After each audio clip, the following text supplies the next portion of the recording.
Welcome to today's interview. I've brought on Erin McCullough. Erin, welcome. Thank you so much for having me. I'm excited to be here. I know we've chatted for a little bit, but please give listeners your background. Where do you live and what do you do? Well, I live in Portland, Oregon now. I've been here for a couple of years, and I refer to myself as the joy slinger.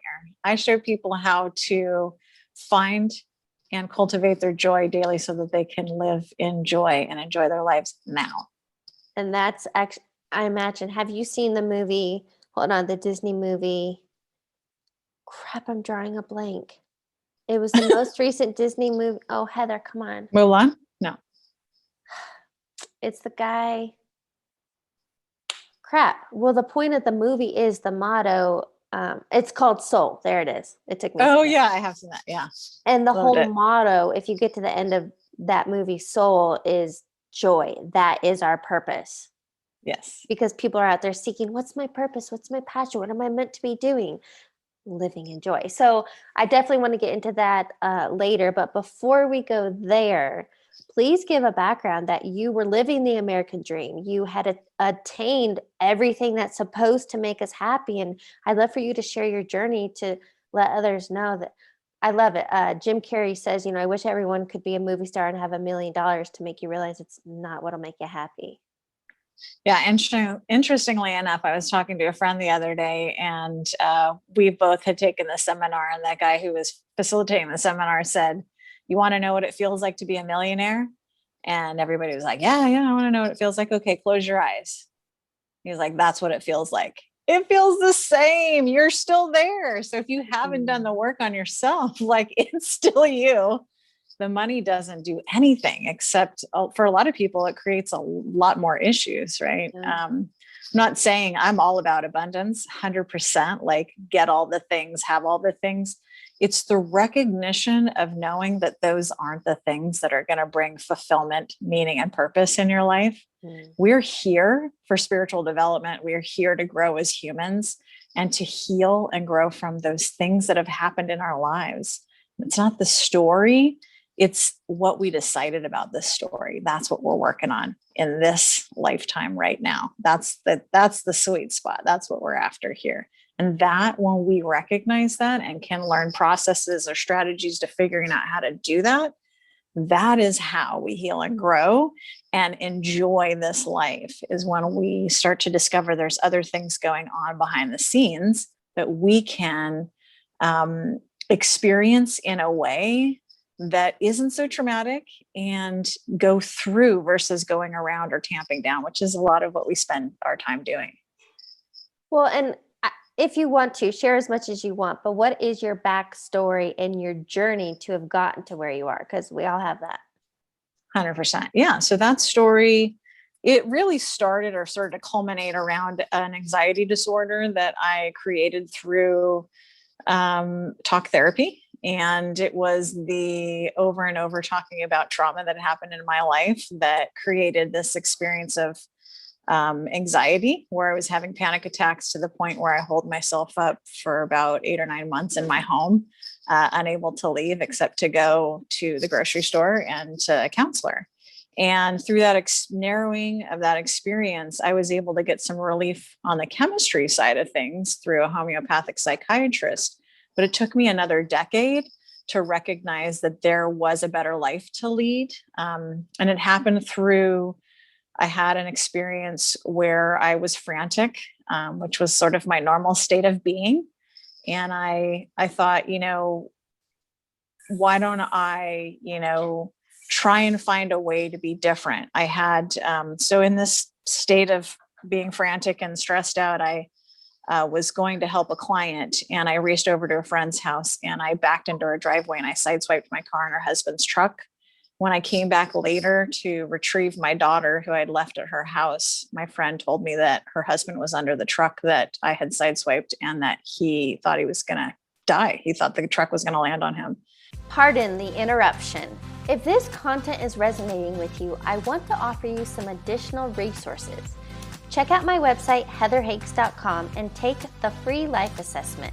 This is a great tool to take inventory in life where you're feeling in alignment and abundant, and where you're feeling stuck, stressed out, or as someone recently emailed me, completely ruining my life. I've also created a self-study course all about mindset and manifesting. Again, check out my website, heatherhakes.com, and click on course. Finally, if you are ready to deep dive and really transform your life, I offer one-on-one coaching. I will teach you what has taken me years and tens of thousands of dollars to learn, in which you can start implementing right now. To learn more and schedule your free strategy call, visit heatherhakes.com/coaching. Now, back to regular programming. And when we have experiences like that and they rock us to our core, those crises is unfortunately the thing that brings us to like, there must be a better way to this life. Like there must be. And so I did get to that place. I was like, there must be a better way. Running around stressed out and frantic and in anxiety all the time is not the way. And so I started to do what most people do, seeking information, going to seminars, started that self-development path. And I started to learn that there was a better way. And started to enact some things. So it started to feel a little bit better. However, a few years after that, I recognized that through a divorce that I didn't have any actual strategies, like to actually, changing how I was feeling. Like I was in a dark place and I just couldn't figure out how to get out of it. And so I started reading this book that you know quite well. I know it less well, but A Course in Miracles. And through that, I discovered what the words were for me that spoke to me in terms of getting me out of that space. And I had this experience where I just kept seeing the word joy over and over and over again. Joy is the way, joy is the answer, the path is joy, joy, joy, joy, and I just literally had a moment where I held my hands up in the air and just went, okay, I hear you, but I don't know what to do. How do I get to there? And then a series of things happened. I was reintroduced to a gentleman that I had met several years prior, and took a seminar of his. He taught a visualization process that was so profound to me that my life literally lined up all the things. My business that had been for sale went into a bidding war and sold within a couple of weeks. I met the love of my life, and then I found my purpose. And through learning under him and teaching his seminar, I recognized that my purpose here is to show people how to find their joy, their path, cultivate it daily, and have that experience of enjoying their life now. And now you get to be this joy slinger. But I'd love you told me that, didn't you say you had like 5 houses and all the cars and Yeah. you had a booming business, and were you stressed out? You weren't happy? What was it? I was 100% miserable. The thing is I didn't even realize it. You know what I mean? It was like, it took the accident for me to go like, wait a minute, because prior to that moment, I probably would have said, yeah, I guess I'm pretty happy. Like here I am, I've got a successful business. I've, got, money.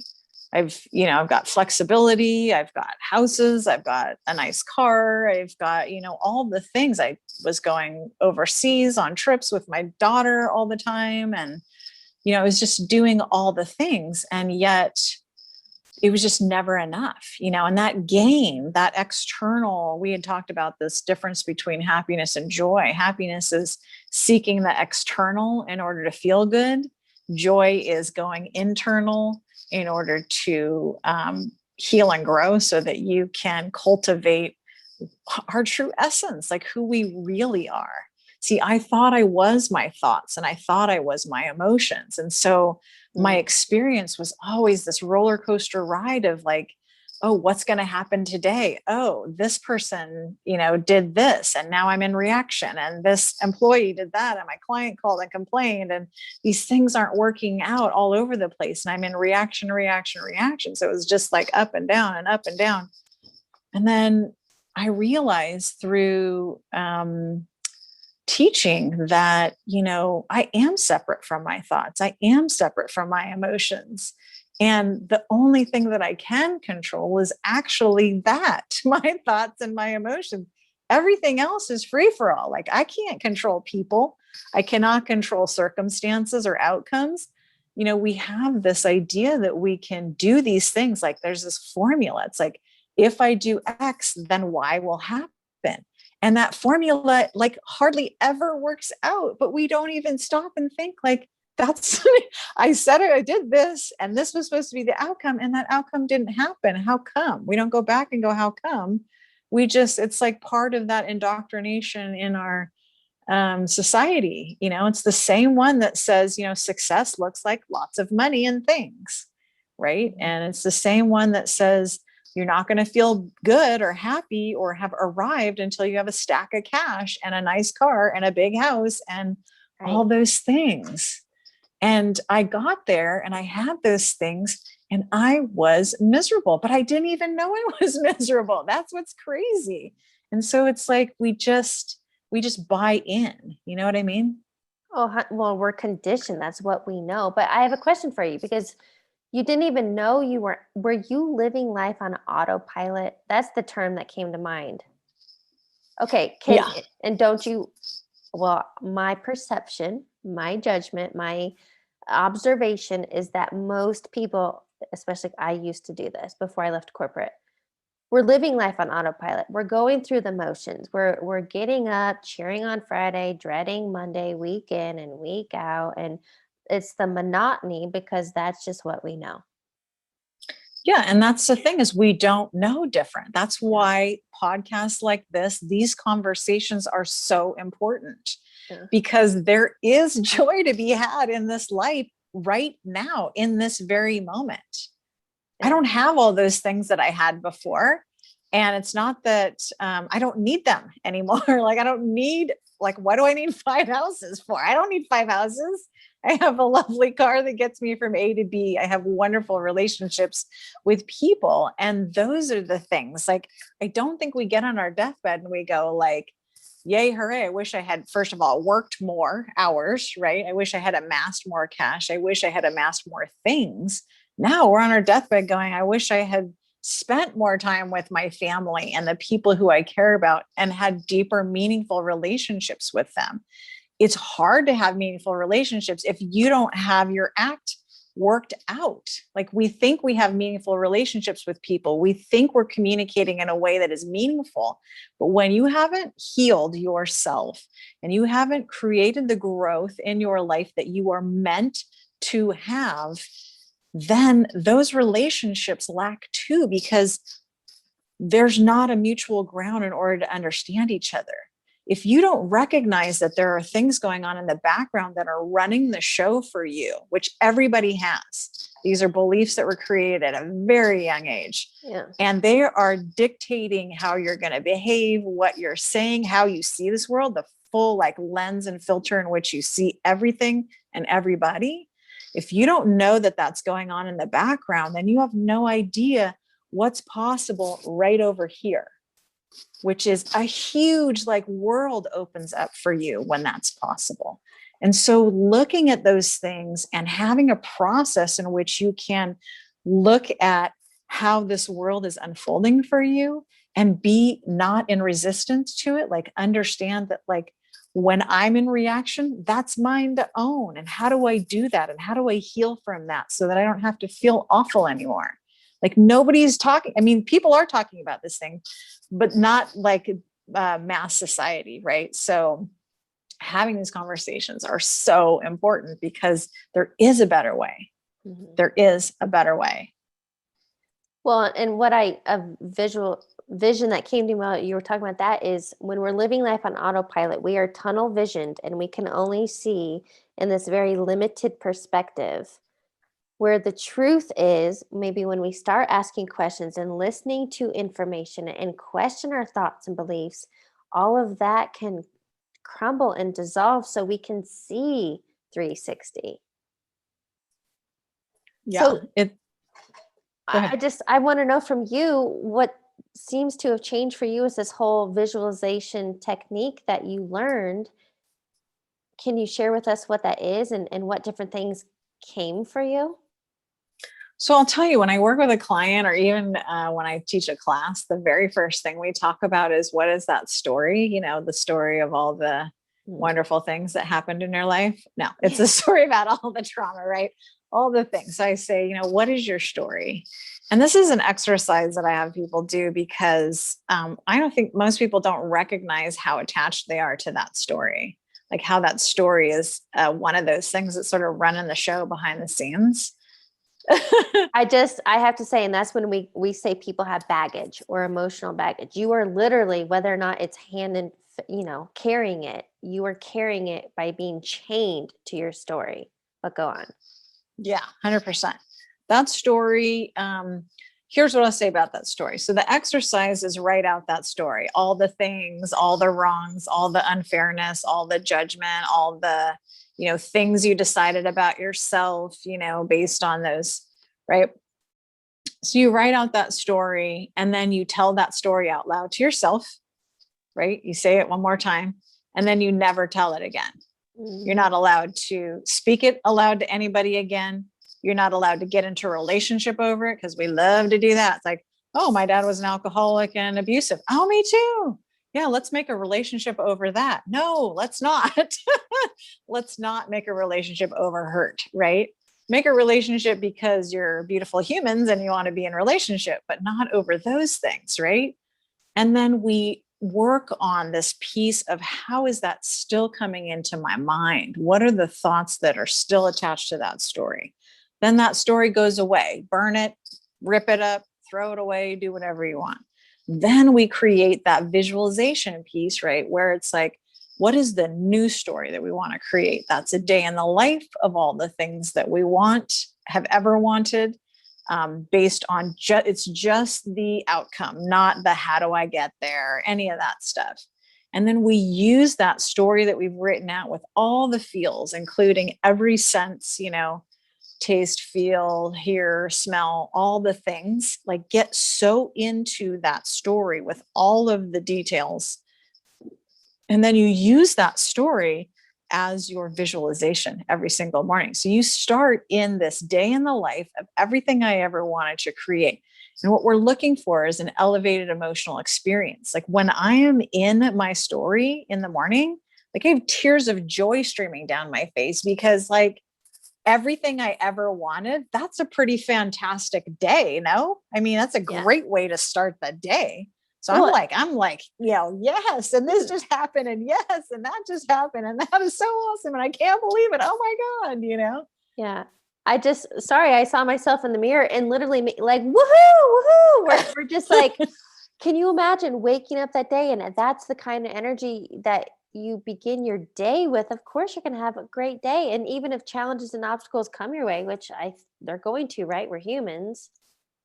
We're able to deal with them better, right? Well, and so that's the thing, is when you can create an emotional state that feels super good, then you can keep creating it, because we have memory in our body. When we get into that space that doesn't feel good or have a low level experience, like anything that doesn't feel good, right? Stress, anxiety, worry, overwhelm, we can stop when we have the emotional awareness, insert, said emotional experience, and then move on. But when we don't do that, then we just do habit. Brain wants to do all the habit stuff. So it's just this disruption of the default setting that I am working on with people. That in the process of, how do we heal and grow? And we heal and grow by experiencing these emotions, sitting in them, being okay with having them. So there's a quote from A Course in Miracles that I love. And I'm a big highlighter. I now read books and I highlight, but the Course is more kind of like real thin paper, like a Bible. So I have to underline with a pen. But the Course says that we are much too tolerant of mind wandering. And what that means for me is, it's so easy to trip up when we get triggered or to go down the rabbit hole. And I, at least now, trust me, I still go down the rabbit holes, but I catch myself so much more quicker, and I can be in the moment, be like, oh, I'm doing it again, rather than being stuck in the mind wandering, going down the and creating anxiety and worry and fear and distress and all those other negative emotions. It's now what I call catch and replace. Oh, but give yourself grace, like, oh, I did it again. It's okay. I'm human. Forgive and move on. Yeah, that's exactly it. That's exactly what I'm talking about, is like replacing, right? But the first piece is awareness. We have to understand that we are in emotional response all the time. Yes. And so obviously we can't catch every thought. We'll likely not catch every emotion.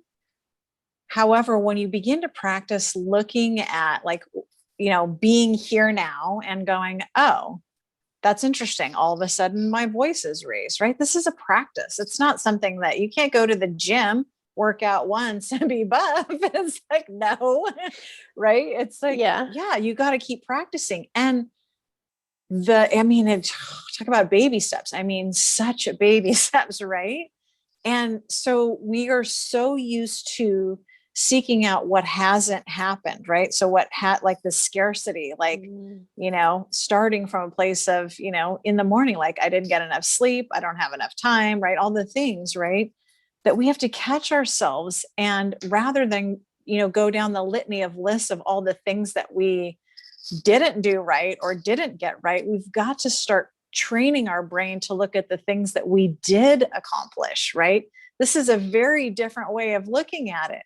See, our society would have us believe that we have value based on what we can accomplish. The certificates, the successes, the grades, starts at all this stuff starts way young. It starts with the little kid falls and scratches their knee on the pavement, and it's like, it's okay, honey, don't cry. All this stuff is starting at a very young age. And it's like, it's okay. The rhetoric should be, it's okay, go ahead and cry. Like, go ahead and have those emotions. Yeah. Be in that moment right then. Kids don't have as hard a time because they don't have as much history as us adults. But the reality is the path out, if nobody gets anything from this other than this very thing, the path out of your pain, which is your emotional experiences that don't feel good, is to go into the emotion and sit there and be okay with it over and over and over again until it no longer runs your life. Question on that. I love the quote, whatever you resist persists. So yeah, every time I don't want to feel anger and I don't want to feel whatever, well, that ends up being that can turn to cancer and tumors and whatever in the body, because it has to go be pent up somewhere. But question for you. I think it's so important to feel your emotions, but what about the people that feel them, but they sit in them and they marinate in them? So I think there's a difference in feeling them and releasing and moving on versus feeling and getting stuck. And now that's your story. Yeah. That's a little bit, here's the thing. I think that's the fear, is that we are going to be like mired in it and we'll wallow in it forever. The thing is that anxiety, overwhelm, whatever you want to call that, all those words, is the same. It's the same as tamping down emotions. It's the go-to for some people. Like, that's their go-to. It's not drugs or alcohol or shopping or sex or media or this busy schedule thing that everybody likes to, I'm so busy. I'm so busy. Yeah. It's like, that is not a badge of honor. I'm so sorry to tell you, being busy is not joy, because I guarantee if you're that busy, not all those things are bringing you joy. Mm-hmm. So the reality is some people, that is their go-to. While they are having an emotional experience, they've labeled it anxiety, right? And that's their way of not experiencing the emotions, because they've labeled it this anxiety thing, but they're not feeling the feel. When I say feel your emotions, I'm like, check in with your body. Like, emotions often are up here now, right? They're all up here. This is separate. This is body. This is emotions. And so body, like, in order to be in the present moment, you have to be inside your body. So when you feel anxiety like that and you think you're going to wallow in it, you won't. Because if you get into this present moment, it will only last for a very short period of time. And when I say get into your body, I'm talking about where does this emotion live? There is a hurt related to a physical part of your body. Maybe it's your gut. Usually it's gut, heart, or throat, right? Gut is intuition. Heart is love, heartbroken, whatever. Throat is, I don't have a voice. I'm not being heard, right? All these emotions from the past are sitting in our body somewhere. So I'm asking you not to go into anxiety. I'm asking you to go inside and go, where are you in my body? What does this actually feel like? And stay there until it goes away. It's a bit like, even like this crying thing. Like sometimes you'll have like something happen and you'll cry. You go, oh, I feel better because I cried. Yes. That is tamping down still, because half the time we're like trying to not cry, right? Like, oh my God, I don't want to cry. It's inappropriate right now. I can't do this. I tell all my clients, do have all the feelings. And if people question you or look at you funny, just tell them that's your thing right now. It'll be over in a minute. They can just wait and I'll be done. I promise. Yeah. And then we'll get back to whatever we're doing. And it, like I said, it's from that young age. It's okay, honey. Don't cry. All of that, like you said, tamping down, it lives on a cellular level. If you do not let these emotions out, they will become cancer. They will become disease. There is no doubt in my mind. Yeah. And anxiety and this overwhelm and this, sort of badge of honor to be super busy, that is all the same thing. It's just the cancer of this instead of the body, right? Right. Yeah. Well, and what that makes me think of is when we feel the feelings, that's sitting in the darkness. But when we actually go and feel them, we're turning on the light. We're releasing the darkness. It can now leave because the light has been turned on. And so, but that comes down to choice, right? Well, awareness, observation, and choice, and a lot of things. But so I want to say one thing though about this, just so there's an understanding. When I was in the thick of my anxiety, do you know what I found out? Like I got to the pinnacle of I'm holed up in my home. Hello. Like it doesn't get it.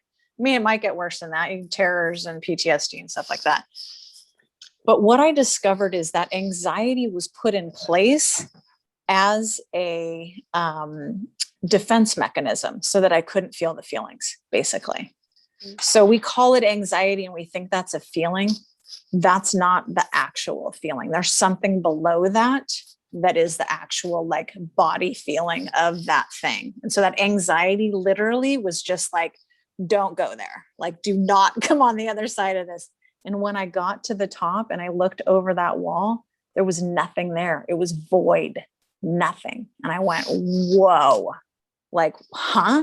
I thought there was going to be an aha. I thought there was going to be a story, like something that it was latent that I didn't know had happened to me, some sort of trauma. Nothing. Mm-hmm. That was just put up because I wasn't allowed to feel my emotions. So that's what anxiety is. It was that wall built a distraction from you facing it, because then you could no longer have that story. And it's real, right? I mean, talk to anybody who's ever had a panic attack. Like my heart is racing, right? I mean, like it's physically happening. I feel disconnected from my body. Like that's how strong this urge to not deal with our emotions. And everything we do is to not deal with our emotions. Eat, oversleep, overconsume, whatever, food, alcohol, drugs, gambling, media, overbusy, everything. We're just constantly trying to not feel. And I'm saying, feel all the things. You will not fall apart. I promise you, you won't. Because once you feel all that, the distractions and all that can fade away and you can step into and live this joy. Is that what you're saying? 100%. And the thing is it's always better, not as difficult as we think it's going to be. Yeah. We're so afraid to feel those feelings. When you get there to actually feeling them, guess what? They're not that horrible. I know. They don't feel good at first, but each time you visit, less and less and less and less, and progress looks very little. But I promise you, keep going to the well, because that well is on the other side of that well is the sweet spot, is the present moment, is this moment now, the only one we're guaranteed, literally. Yeah. And so like being in that space, like I get to be there all the time. I mean, I cultivate it daily. do all these practices to like get myself in that space, but it's legit. Like being in joy all day is our birthright. It's just so we don't ever talk about it, and most people don't experience it. Well, that's what I wanted to ask you. Is it, you said morning practices, but do you start with this visualization practice and feel it to get your mind and body the what else are you doing to cultivate and stay in that space? So as important as I think that is, and also clearing the mind, which is what meditation is, that is the no thought space. And it is super important because we think way too much, 20 to 60,000 thoughts a day, way too many thoughts. Yeah. And then the other piece the other practice that I think is absolutely essential is reading or listening to something that speaks to you on a very deep level. I'm talking about things where you are like, I don't know why that's the truth, but it is my truth. Where you're like, I couldn't have said it that way, but somehow that is getting to the essence, the deepest part of me. And I definitely want to tell your listeners, like, this idea of thinking that I was the thoughts and the emotions, how I discovered that wasn't the true was through a book called A New Earth by Eckhart Tolle. Yep. That book changed my life. Also the book, The Seed of the Soul, two of the most profound books I've ever read. And I continue to read on a regular basis, and they continue to tell me more and more. That's how you know they're a deep level. If you could pick up a book and read it again, and the information you can take in on an even deeper level every single time, that is profound. But I learned from Eckhart that the reason that you are not your thoughts and that you are not your emotions is because you can think a thought and tell me what that thought is. You can have an emotion and name that emotion. So who is that can name those things? That is actually who you are. That is the essence of who you are. This all-knowing, all kindness, all loving being. There is nothing you need do to have value. No certification, no success, no monetary, no nothing. Like right here, right now, you are valued because there's something that created you. You have the essence of that inside of you. Why would something that was that powerful create something less than? No way. No way. What advice would you give to somebody if they're sitting there going, well, I mean, this is great and all, but she found her joy. How am I supposed to find mine? If whatever we're talking about speaks to you on some level, you are on the path. Keep seeking. If it's not me, if it's not you, there are plenty of teachers out there teaching all these very things in a way that other people can hear them. That's one of the things I loved about working with Mike Dooley. He said, I'm going to teach you these things, and it's not proprietary because I know that you can reach people that I cannot reach. And this is somebody who has a following of almost 1 million people. Mm-hmm. Like if he's saying that, then it's the truth. Yeah. Find your person. Find that person. They exist. Do not stop until you find it, because you can be in joy right now, starting right now. You don't have to have anything. You could be in whatever, people would think is non-successful, or, not having all the things or even basic needs met, and you could still be in joy. It is a state of mind. It is a state of being. It is an internal path, and nobody can take that from you. Well, something I'd like to offer is, I remember one of my first coaches, and I'll never forget this, and I hear it all the time in sprinkles in different ways, but is to be childlike again. And because we've become too serious, but to be childlike again, I can go back when I was a very little girl. And that's why my mom always tells me, Heather, you're on the right path. You're doing the right thing. Because when I was a very young girl, I used to have this imaginary show that I would talk to and I would make dinner for. And I was very animated. I wanted to be in front of the camera, and I always wanted to be a teacher. Fast forward, who knew that it was going to come out in this avenue? But go back to when you were a child. Did you love painting or singing or acting or crafting, or, what is that thing that you're just, or in the zone, for athletes, maybe your athlete is the thing. And so the point is, we all have it. we've all already experienced it. So it's just about tapping back into it. That's what I believe. Yeah. And even just like, as you were saying that, like even just laying down in the grass and looking up at the sky. I mean, I used to do that a lot as a kid, looking at the clouds and trying to make them into shapes and, yeah, I 100% agree. I mean, I even think back to like my 20s, like, me and a friend would just go, oh yeah, we should go to, Japan, like, oh, okay, let's save a little money and cruise, right? We didn't have to plan for like a year and do all the things. It was like, what do we need for a ticket? What do we need for housing? Right. And so it's like that idea, like we get mired in these responsibilities. And I'm just here to say that those responsibilities are like brain made, it's like, yeah, you do have a mortgage or whatever, or rent or whatever to pay. And it's not irresponsible to still have a good time and like create, I think about my daughter, like she shows me all the time how to be in this world. She doesn't do anything unless it's fun. Like she literally, like her agenda 100% is like, let's have fun. And this is what fun looks like to me. Am I saying ditch all the responsibilities? Absolutely not. But you can still have a good time doing all those things too. Yes, I love that. Children are great teachers. So question for you, as the joy slinger, what is one key takeaway you want listeners to get from our conversation? This is what I want people to hear on a very, very deep level. It is our birthright to be predominantly in joy. It is our birthright.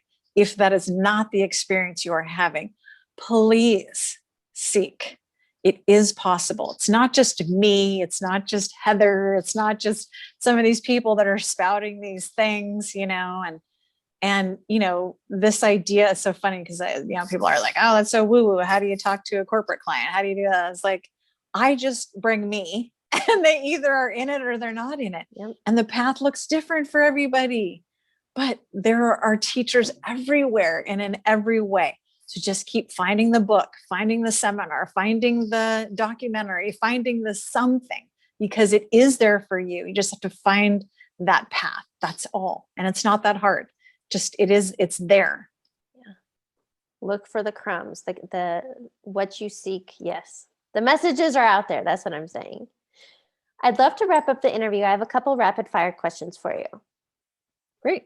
What is a quote or motto that you live by? Ooh, interesting. I like the Gandhi, what is it? Be the change you wish to see. Be the change you wish to see in the world.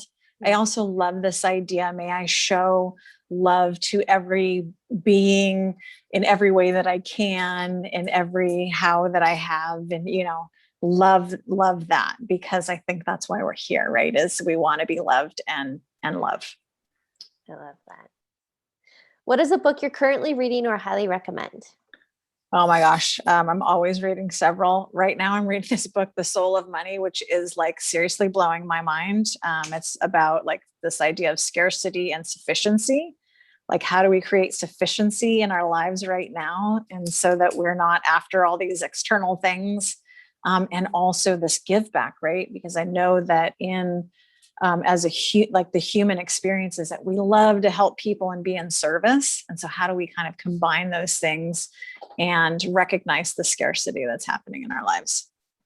Final question. What advice would you give your younger self? I would say, what would I give my younger self? I would say that lighten up, like it's all going to work out. Yes. I love that. What a great note to end on. Erin, thank you so much for joining me. Oh my gosh. Thanks so much it's so important to have these conversations. It's so important. Thank you so much for having a platform for people to have these conversations. You have no idea how many people you're touching by doing this. And just like we are that like drop in the pond, the rippling out thing. It's so profound. We just don't even know. We just don't get the feedback, but it is profound. If nobody's told you how important this is, it's important, really important.